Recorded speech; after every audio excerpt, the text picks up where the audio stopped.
Hi guys, how are you? Doing great. Nice to have be back here, Maya. Well, It's the nice first to time. have you back.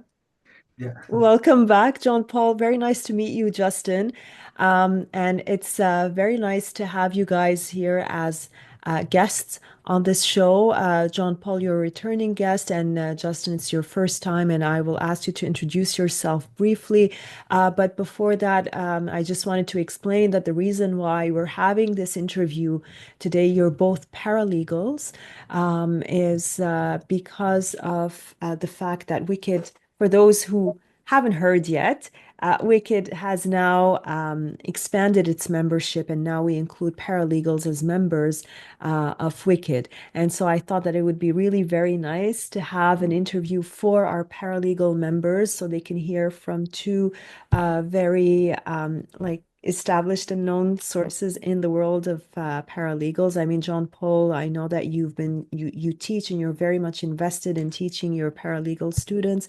And Justin, you do as well the same. And you mentioned to me that you're also very involved in talking, giving conferences to the Law Society. So this is like the perfect group here to for us to have this discussion for our paralegal members.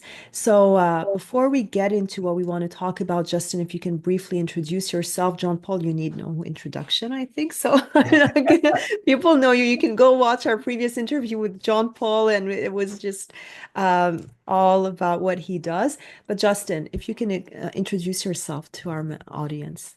for sure. Justin Rochester, licensed paralegal for the last 9 years, and I suppose the fact that I still say licensed paralegal speaks to a larger uh, imposter syndrome that we've discussed prior to this meeting. Just paralegal, I should say. For 9 years, I practiced criminal law. I've been doing it for some time. I also teach in Centennial College, the summary offenses course, the provincial offenses course, and sometimes practice management myself and Mr. Rodrigues share. And yeah, I do moot court judging and mock judging and lots of panels, legal panels for undergrad programs. All right. So let's then start talking about what paralegals do specifically and what's the scope of a paralegal's work. Yeah, I mean, John Paul, you want to jump in or you want me to? Well, I would like to hear from both of you. Sure, yeah. So, I mean, as far as I'm concerned, especially being in an area that is quite underrepresented with paralegals, criminal law had an extension of the observation of summary offenses to include up to 2 years less a day of imprisonment contemplated in the penalty and under $5,000 worth of damages or fines associated with the actual offense. That greatly expanded our possibilities, but still, there's still limitations as until a matter is actually 100% um, elected upon, it's assumed to be indictable. And there's a lot of hybrid offenses. Even something as simple as assault is a hybrid offense, and a lot of people realize that. And therefore, we have to be careful in how we traverse that understanding of the hybrid regime. That being said, there's a lot of room there, especially when you work in conjunction with other lawyers, um, because you can work on files and do most of the work, and lawyers can supervise, for lack of a better term. But when it comes to your own clients, you know, you can have the client attend their first appearance on their own, self-represented, get disclosure. It's important to note that even though the charge screening form, which is the form I'm sure you know already, but it's for the viewers, a form that the Crown uses to convey their position upon plea, and their position in general, as well as some other information that's necessary for the case. Uh, Even though it says summary, it does not necessarily mean it's been elected summarily on record. You have to have it formally noted on record by a Crown prosecutor. So It's called, it has to be noted on the record for it to yes, be to yeah, allow the paralegal to work. correct, exactly. The court needs to make that notation on the information, so this way there's no discrepancy in that. And so once the client gets the disclosure, I will reach out to the Crown and say, look, I'm looking to assist this client. Are you of mind to elect? And they'll usually let me know right in that conversation. Now, we all know the Crown has the right to reserve election up until trial. But for the most part, due to the integration of paralegals and access to justice, most Crowns do tend to elect within the first or second appearance to get that gray area out of here. And so we know exactly how it's moving forward. And once I get confirmation that they're electing summarily, on the second occasion, I will attend. I will have the Crown elect summarily on record, and then I go on record, and then I'm able to do the case as is. Okay, and so there has to be a summary election for a paralegal to do the work. But once that election is clear and you are eligible, the work is pretty much the same, or are there still some limitations and some differences? No, everything up until trial. Including Mhm. trial is exactly the same as is for a lawyer. Now, again, to be respectful of my lawyer colleagues, they did go through a lot more schooling and a lot more preparation, and so our limitations, I do believe, properly reflect the difference there. But we do have a lot of overlap as far as the way we advocate our designation as far as on summary offenses. I've done many pleas and sentencing before judges, both open and joined. And I always say to paralegals that I teach, there's nothing more intimidating because the judge used to be a lawyer, the Crown's a lawyer, and here you are, Mr. or Mrs. Paralegal, walking in there hoping to be taken seriously, right? And I think once you've done the work and you advocate well and you're able to articulate the point well for your client, we gain respect. Every time I do well for me, I do well for the profession because that helps the next paralegal behind me get taken seriously as well. So, John Paul, what do you have to say? Well, because it's always funny, right? Because when I first started, as a lawyer, there was a paralegal at the office. Her name was Melissa Whitfield, and I think any lawyer that's been practicing for have a vintage of 20 plus years, they were practicing at a time before paralegals were licensed, and I used to call it the Meghan Markle effect because every other jurisdiction, in the world. Paralegals are kind of seen as like law clerks, legal assistants, that they assist the lawyers. And I think a lot of lawyers still today don't know, and maybe even some of your membership, that paralegals like Mr. Rochester there can actually take carriage of those files, whether it's a straight summary matter right from the beginning or once that election is made on the record, and they can go to court and make the appearances. They can do the CPTs and JPTs. They can go and do the pleas and sentencing and even a trial, right? And I think when people are hiring for support staff, they're not just getting support staff, they're getting licensed paralegals who can go and do all of that for you. And they can have their own little practice of maybe some of the smaller areas that you may have turned down, right? If I was looking at an interview I had with my good friend, Mr. Suratin, right? There, when you get up there, you're like, we're only doing appeals and really serious charges, but that's something you can give to someone in your office or another licensed paralegal that can take on those matters. And I think the more that senior members of lawyers realize that paralegals can do all of this, and it's not just kind of support roles or law clerk kind of roles, the more growth opportunity there are for paralegals in criminal law. Now, I do want to talk about something that you mentioned, especially Justin, and also while we were chatting before we started recording, is the imposter syndrome that paralegals have. So maybe we can talk a little bit more about that and why do they have that? How can we help them get rid of this imposter syndrome? So elaborate more on that, please. So look, I think everybody at some level has imposter syndrome, right? I think even new lawyers. I think one of the most hardest aspects of getting licensed is the first day after licensing, and it's like, oh, is this all supposed to happen to me, or what do I do next, right? And that kind of comes, with imposter syndrome, and even teaching. And maybe JP can elaborate as well. Sometimes you just feel like somebody's kicked the door and it'd be like he doesn't know what he's talking about, right? It just, and there's always that feeling. But then you just realize that you know your stuff, that you've done this, and like any other job, like any other career, repetition is where the knowledge actually rests, right? Doing the thing over and over again, and then one day you're an expert because whether it's driving a forklift, whether it's framing for carpentry, or whether it's doing law, right?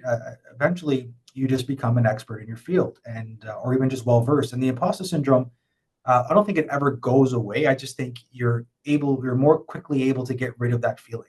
There's also a little brother syndrome that we have as paralegals, and sister syndrome, because we always feel like we're the little kid brothers and sisters to the lawyers in the room, right? And we do have to get rid of that as well, because we are the living embodiment of access to justice. We are the reason for the licensing, right? Is to give the public another alternative to lesser offenses that can be dealt with.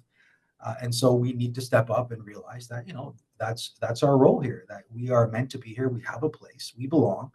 And to be fair to many lawyers that I've met along the way, they're very facilitating, and they're very, pleasant, and helpful.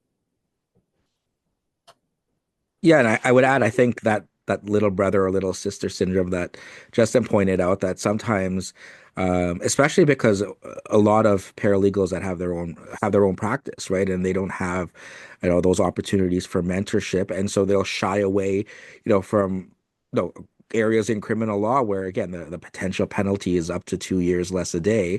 And I think it's great. I think the last time I was here, we kind of, I don't know if it was on the talk or after, I mentioned, well, why doesn't WiCCD take paralegals? Because there's, again, almost 70% of licensed paralegals are women. And, criminal law is an area that they can practice in, and it would only be natural that they get the mentorship from, so many amazing women, in the organization that we've had as speakers, that will help break out of that imposter syndrome or that little sister or little brother syndrome, because then they'll feel they have the confidence to go into court and do those appearances, to run a JPT, to make sentencing submissions, to run a trial, right? Maybe sit in as a second chair, get that experience that I think, a lot of junior lawyers, so when they did articling, had that benefit when then they go out on their own, right? And I think the more that our lawyer colleagues sort of see that, well, I can look at that, and they offer, an opportunity, for access to justice at a lower rate, that I can provide that mentorship for them, and then they can grow. And then I think once you get that confidence, then hopefully they pass that along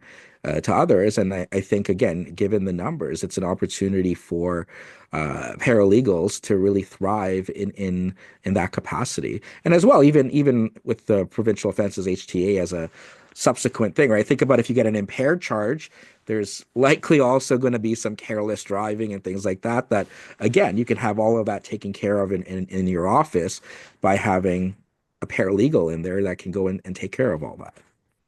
And that's actually that's why now we're doing this interview, because we are now at a point, Jean Paul, where finally paralegals are members of WiCCD. And I do remember when we talked about that at the interview the last time we had you on this show.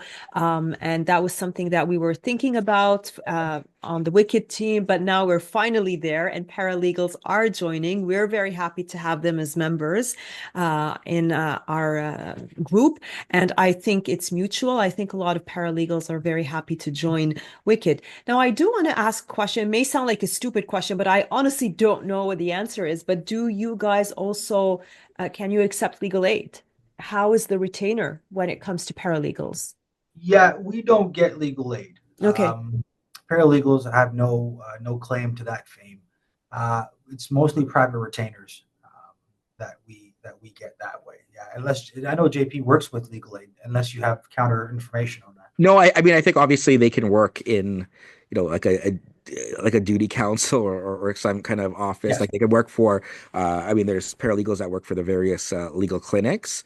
But no, they can't take like a certificate and provide services in that capacity. I don't know if they work for a criminal defense lawyer. I can't remember when back in the days that if they can do work under their certificate and if Yes. those hours can be billed out to legal aid, but definitely not on their own. That's to jump on JP's point. That is the case. If you're under a lawyer, the lawyer can bill legal aid, and then you can get paid out for the work you've done. But I want to note as well, just to reiterate, paralegals can be duty counsel. A lot of paralegals are duty counsel. I'm in court every single day, and one of the fine members of the duty counsel office is Oscar Gomes. He's a paralegal, and he does all of the in custody messaging for counsel, and he also helps legal aid applications along the way. And also paralegals can be prosecutors in the POA too, but that's a whole different conversation. So what I want to switch to now is what is the public perception of paralegals? Do the members of the public understand the distinction between paralegals and lawyers, and how are they viewed? Tell me, what is your experience? Personally, there's still some ground to be made there. Um, a lot of people, including my own family members, didn't realize that I could essentially have my own. I wouldn't call it a law firm, but my own legal services business that does have its own clients, and I practice law in the sense of representing people in court. And so there's still, like, as John Paul said in the beginning, right? There's that Meghan Markle effect, right, where everybody watches Suits and everybody thinks we are just glorified law clerks, and that's no besmirchment to the law clerk community. That they're that's probably the most intelligent, well-meaning, and integral parts to any law office. But paralegals are able to have clients. I think that's the major distinction. We're able to have retainers and be retained and have retainer agreements and so on and so forth. So there's still some ground to be made up. I wish Suits would update, but I know it's American based. But some states are changing.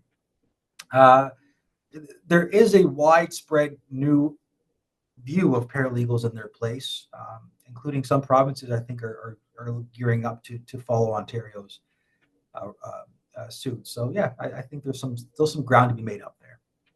Yeah, I mean, as I said earlier, I think paralegals have only been licensed by the Law Society since 2007, right? So again, think about all of our colleagues, Maya, that have been practicing before that, and their perception of paralegals may be shaped by the unlicensed paralegals of the early 2000s and the 1990s, and so again they don't break out of that perception, right? And again, I think BC is almost there in terms of licensing paralegals. I think there's legislation that had passed earlier this year, and they're kind of putting the framework in, but until I think maybe the newer lawyers that work side by side with paralegals and see them in court will understand what a licensed paralegal can do. And I think that will help change the conversation, right? And I think, again, before there was no education requirement, there was no experience requirement. There was no errors and omissions requirement. I mean, you could literally wake up and say, "I'm a paralegal today," and you would be. And I think 17 years later, 18 years later now, that you're seeing successful paralegals like Mr. Rochester changing that perception. And I think the more people that come out of our classes, at the paralegal colleges that go on and become successful. And again, getting that mentorship from groups like WiCCD and other organizations will help that. And I think when you work with licensed paralegals who are delivering those kinds of services, you won't hold on to those old stereotypical notions of, well, the paralegals, they only do like small claims and landlord tenant and traffic fence. Even if I look on like the CLA, the listserv, they're always only asking for paralegals for those kinds of things, and as opposed to paralegals that they can bring into their practice to work alongside that. Yeah, And just to so jump on that, sorry, yeah, go ahead. I just wanted to extend an absolute heartfelt gratitude to your organization. I don't think you understand how important it is that institutions or associations like yours welcoming and accepting paralegals, what it does for the entire profession. It cannot be understated how important these steps are. And I just wanted to honestly send a thank you your way. I was talking to Michelle Lamazo as well, and she also wanted me to convey a thank you on behalf of the benchers as well. Again, every step we make forward in this manner is one less step the people behind us have to take, and it's greatly appreciated. We're very happy, honestly, on the WiCCD team that we've expanded our membership, and we now allow paralegals to join because we know that there has been an interest. I've been approached by many female paralegals before we announced that WiCCD was going to include paralegals. They were asking, like, why can't paralegals join? And honestly, there was no real answer for that. It was just because, well, WiCCD was just a baby organization. We honestly never anticipated anticipated that it was going to grow that much and that we were going to have more than 600 members. But it just seems now very natural for us to include paralegals as well. And it's very nice to see the enthusiasm that we're getting from the paralegal community. But what I also wanted you guys to tell me about more is what are some of the subjects that are of interest for paralegals? Like, for example, in criminal, like this is our focus, it's more paralegals in the criminal world, because as we know, paralegals also, we find them in other areas of law, family, and not sure which others, all of them, but I know for sure there's also paralegals in family law. But in the criminal context, what are some of the subjects that paralegals consider to be important or want to hear more about? I just think practical advice on how to navigate the criminal system, on how to do things like good sentencing submissions, understanding what a plea inquiry is, how vital it is for to show that the client has an informed choice that they're making as far as pleading guilty, trial preparations, running a trial. As I said, as a paralegal, you're going up against lawyers. Everybody around you is a lawyer, right? And there's no getting around that. And so there is, that nervousness that comes with it. But I think just, yeah, I think just from the questions that I get asked most from students about criminal law is simply, well, how do I put together, my book of authorities? How do I get a factum ready to go? How do I make sure that I'm doing the right sentencing submissions? What note do I want to strike when it comes? And it's just people like myself who practice criminal law and teach it, and myself and JP put together a paralegal town hall, which already has 200 people signed up and growing, where we're going to discuss these type of things. Right, we're going to say, look, this is the best way to handle this. This is what you do here. And so I feel like in a lot of ways, the criminal paralegal is still in its infancy. It's nowhere near its true realization just yet. JP, you want to add on to that? Yeah, and again, I think it's looking at it as kind of like the recent call equivalent, right? That we have in other organizations that there's no difference. As we said, a junior paralegal is no different than a junior lawyer in just that they won't be doing, a murder trial or a jury trial. So just the basics, right? If you want to look at like criminal law 101 of, okay, I got my client, how do I navigate disclosure and discussions with the Crown? How do I navigate through that Crown pretrial? What are tips in preparing for a judicial pretrial? How do I negotiate or do the upfront work so maybe I can get a withdrawal because we went through anger management upfront? Those kinds of tactics, I think. And when you have those resources, then you're not going to be afraid of, I can go and take on that matter. I don't need to call up a lawyer and say, can I refer this to you instead? And I think those tools, when you get, and again, I know we have tons of resources from, A to Z of different criminal lawyers and even paralegals that are senior who kind of put that literature out there of, how to prepare for your first trial, how to review the disclosure, how to make sentencing submissions. And I think that will be beneficial to any junior lawyer, but especially for paralegals looking to break in, as Justin puts it, in its infancy.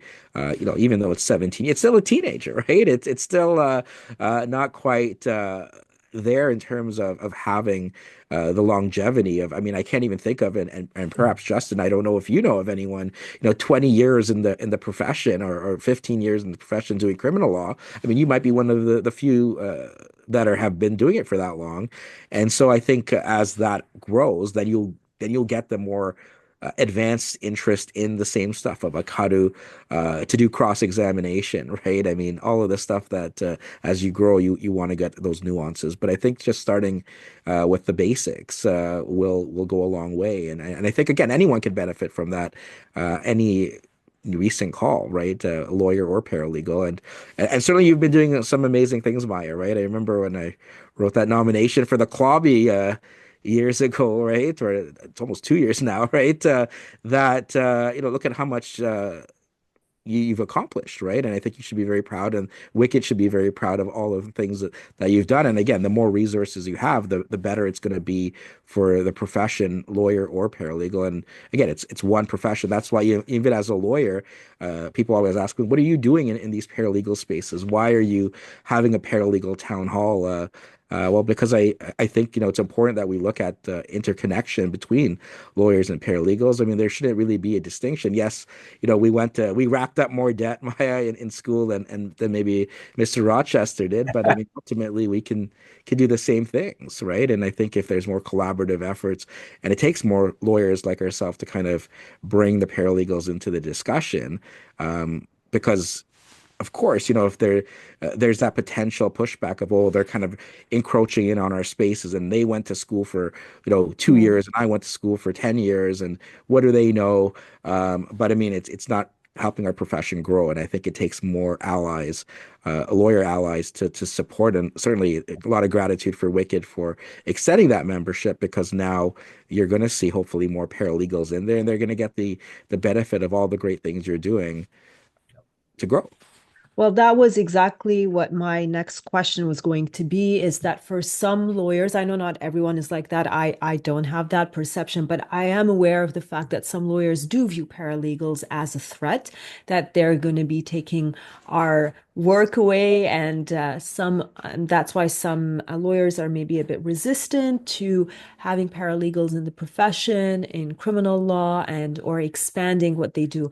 But for those who are afraid of that, what would you say to them? Whether it's you, Justin, or John Paul? So yeah, first of all, I would just say I get it. I mean, this is new territory, although it is coming up on its 20 years in 2 years, you know, being licensed.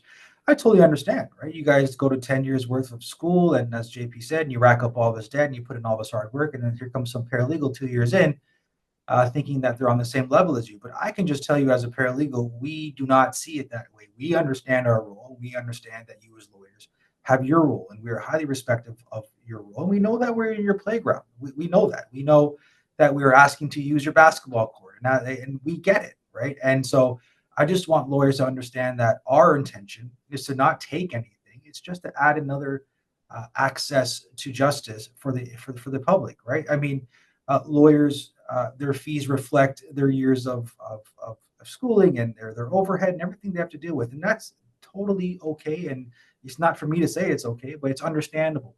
Whereas a paralegal can come in and facilitate legal services for those who may not be able to afford a lawyer. And I think that's good. And I think lawyers ultimately want to serve the public. That's what we are, a people-based service.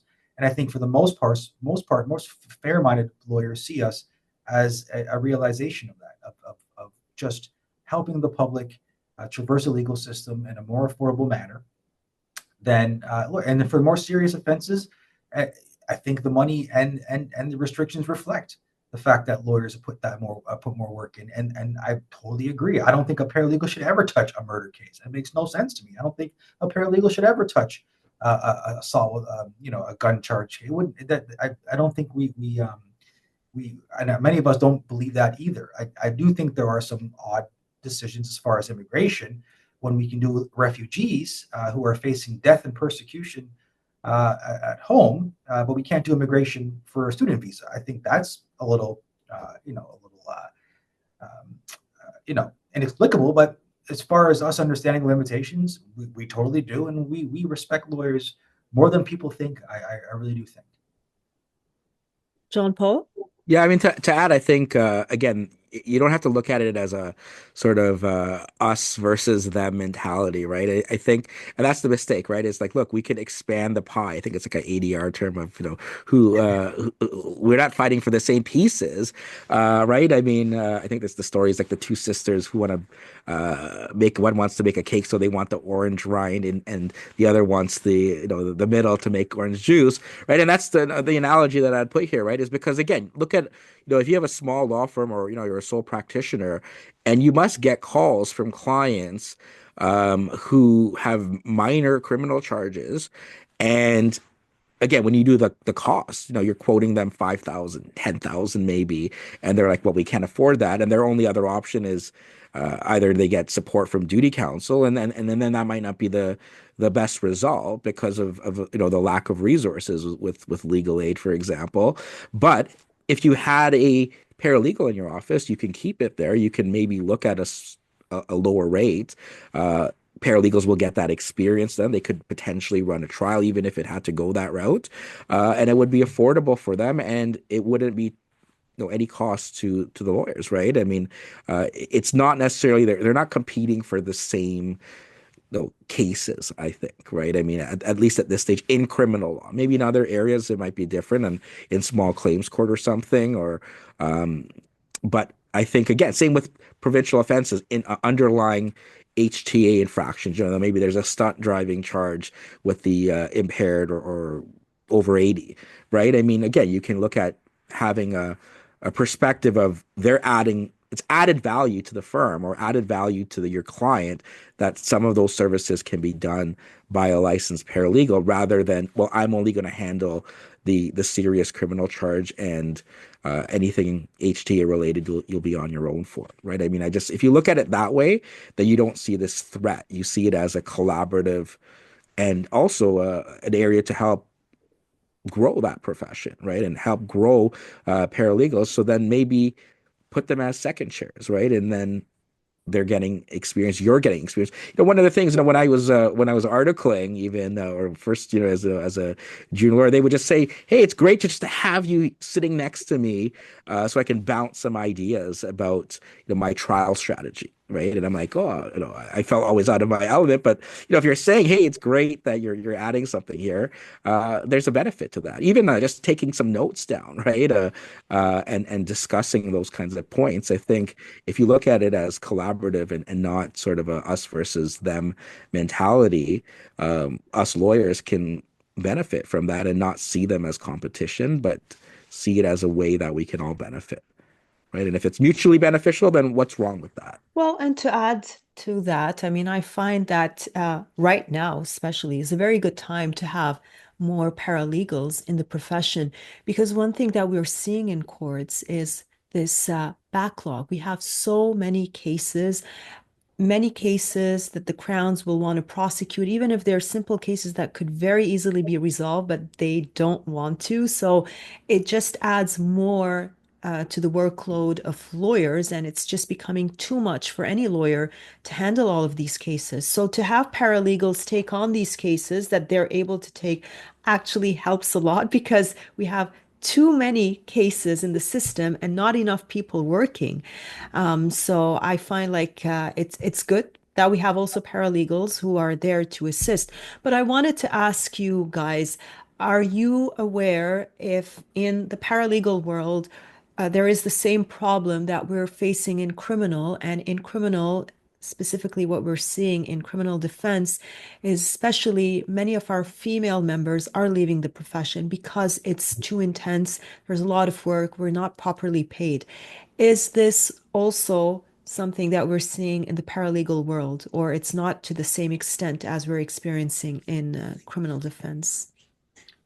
Well, I think our perspective would be skewed because I don't have to experience that the what women are feeling in my field, and so I don't want to assume to speak for them. But I will say though that women in general, as far as I've observed them, have been some of the strongest advocates and legal practitioners. I come up under Maya Martin and Brittany Sherwood, who's now a Crown Attorney, and Mary Murphy, who's an excellent defense counsel. And so I've only ever seen women be powerful advocates and absolutely kill it, right? Even up to Michelle Johal, for instance. And but as far as the paralegal, the women paralegals, um, I just, what, the fact that I don't see a lot of them in court may speak to that very thing, right? It may speak to that very point, right? And it's very unfortunate to hear that, especially knowing how many women actually are licensed to practice either paralegal as a paralegal or a lawyer. And wow, I wish there was more that we could do to negate this because I grew up with a single mom and mother of being the head of my household. I've only ever known women to be in positions of power, for lack of a better phrase. But so it's very disheartening to hear that. Yeah, I mean, I know the numbers are not very good. I think it's like 41% of licensed paralegals are practicing or providing legal services. So imagine, right? You finish your program, you write your licensing exam. I think results actually just came out today, so there's probably a bunch of newly licensed or soon to be licensed paralegals, and almost no 60% of them are not finding work. And again, remember looking back at that demographics, I think about 70% of those, assuming just the same kind of distribution, are women. So there's a big gap, right, in terms of what is, I mean, this might be something to look into, whether it's the Law Society, whether it's something WiCCD can look into, or we're having a town hall of, well, what's the reason why 60% of paralegals are not providing legal services, although they have the license. I mean, I can't imagine that, I would imagine the lawyer numbers are like 85% or 90% even of providing legal services of once you're licensed. So what can we do to fill in those gaps? What are the reasons? And I think when you kind of understand that, we can look at I mean, it may not even necessarily be like, as you alluded to, the lack of pay or burnout, because I mean, I don't know if they're even getting into the profession um, before they've already gotten out of it, right? I mean, and maybe it's looking at providing opportunities right out of the first stages of being licensed. Maybe that's they need to find some opportunities to make to kind of break your way in, right? It's one of those uh, damned if you do, damned if you don't kind of analogies, right? Is that, well, you need experience, but how do you get experience if nobody's hiring if you don't have experience, right? And I think the other thing that is a big difference between paralegals and lawyers, right, is we have articling where it's 10 months, or you have uh, the the program there through TMU. But now paralegals, their internships has gone up from 120 to 240 hours. So, I mean, that's their real first foray into the legal profession. And if it's not enough time to get experience, how can you then go out and start your own practice with so little under your belt? And I think, again, keeping on stressing the mentorship and organizations buying into, let's help bring paralegals to the table in a collaborative role, will hopefully alleviate those pressures of 60% or so not sticking around. Yeah. Well, I hope that with the expanded membership that paralegals can now join WiCCD, that they will have um, it will allow them to see, like, to be exposed to more um, practice or practicing lawyers. It's certainly a very good way for them to be connected to criminal defense lawyers, to learn about our CPD programs, and to learn about the things that the issues that we deal with, especially from joining the listserv. So I really hope that WiCCD will help and will give them the confidence to want to get into this work, to not just get the license, but to actually practice as paralegals, because it's hard to become, whether it's a paralegal or a lawyer, it's a lot of work. It's a lot of work and it's very intense. So it's too bad if people get the degree but don't work for whatever reason it is. So we want to encourage everyone to actually stay in the profession and to work together. And hopefully, this interview will encourage many of our paralegal members and who haven't joined WiCCD to join WiCCD and to want to work. And I really hope that we will continue this discussion on how we can work together with paralegals and maybe, like have some joint programs. And I mean, we're still, this is new for WiCCD, but we're certainly trying to expand what we can do and how to bring the two worlds together. So I wanted to thank both of you for taking the time today to chat with me about what you do. I do know that you're both males, but still, like it's we have built alliances with our male colleagues, and John Paul, I mean, like, you've been guest before, and I know that you're a very strong supporter of WiCCD, and I want to thank you for that. And yes, you were the one who nominated my show for the Clovies in 2023, and I thank you for that. It was really very nice of you, and I really am very grateful for your support. And Justin, this is your first time on the show, but I really hope that we'll get to see you again. And this is certainly the beginning of a collaboration between Wicked and you guys and more members of the paralegal world. So thank you again, both of you, and I hope to see you soon. Thank All the you. best.